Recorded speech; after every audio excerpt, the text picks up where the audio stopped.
Hello friend. कहते हैं प्यार से बड़ा धर्म नहीं होता और परोपकार से बड़ा कोई कर्म नहीं होता। परोपकार की पीठ थपथपाना ही सही है कि विगति और विषमता का अर्थ ही नहीं है। इस धरा पर उपजे सभी का अंत ही है कि एक तन दूजे तन को हरा कर रही है।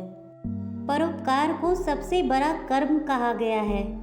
जब किसी व्यक्ति के अंदर करुणा का भाव होता है तो वो परोपकारी भी होता है। आज की हमारी कहानी भी इन्हीं शब्दों पर आधारित है। एक बहुत ही सिद्ध महात्मा थे। एक दिन वो नदी में स्नान कर रहे थे।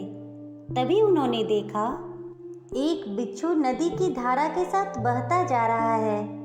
महात्मा ने बिच्छू को बचाने के लिए उसकी तरफ आगे हाथ बढ़ाया, परंतु बिच्छू ने महात्मा के हाथ पर अपने तेज डंक का प्रहार किया, परंतु इस पर भी महात्मा ने उसे निकालकर किनारे पर रख दिया। परंतु कुछ देर बाद पानी का तेज उछाल आया और वह बिच्छू फिर से पानी की धारा के साथ बहने लगा। महात्मा ने फिर से उस बिच्छू को पानी में बहते देखा।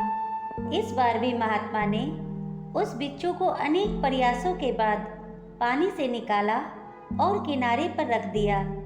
इस बार भी महात्मा को अनेक बार बिच्छू ने डंक मारा।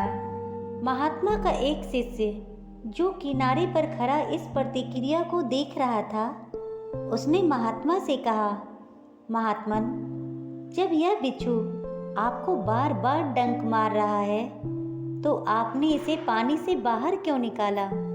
अपने शिष्य के सवाल को सुनकर महात्मा मुस्कुराते हुए बोले कि बिच्छू का डंक मारना तो स्वभाव है।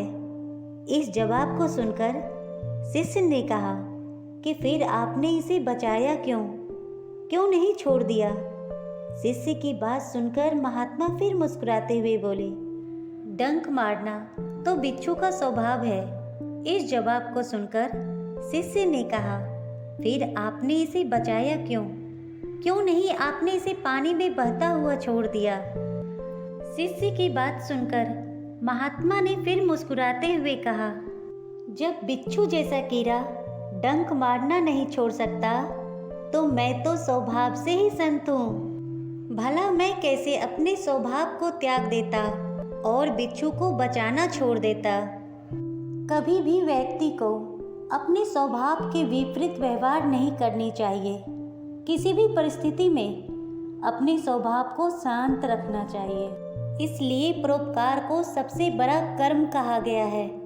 जब व्यक्ति के अंदर करुणा का भाव होता है तो वो परोपकारी भी होता है। इतिहास गवाह है, कर्ण ने अपनी चमड़ी और महर्षि दधीचि ने अपनी अस्थियां तक दान कर दी थी। वही मनुष्य श्रेष्ठ होता है जो दूसरों के दुख को देखकर उसकी पीड़ा को महसूस कर सके। सच तो यह है, परोपकार करने से हमारा चित्त व मन भी पवित्र होता है। इससे आत्मविश्वास भी बढ़ता है। तो फ्रेंड, आपको हमारी ये कहानी कैसी लगी? प्लीज कमेंट में ज़रूर बताइएगा। हमेशा खुश रहना दोस्तों। ख्याल रखना अपना और अपने परिवार का। Please like and subscribe my channel. Thank you.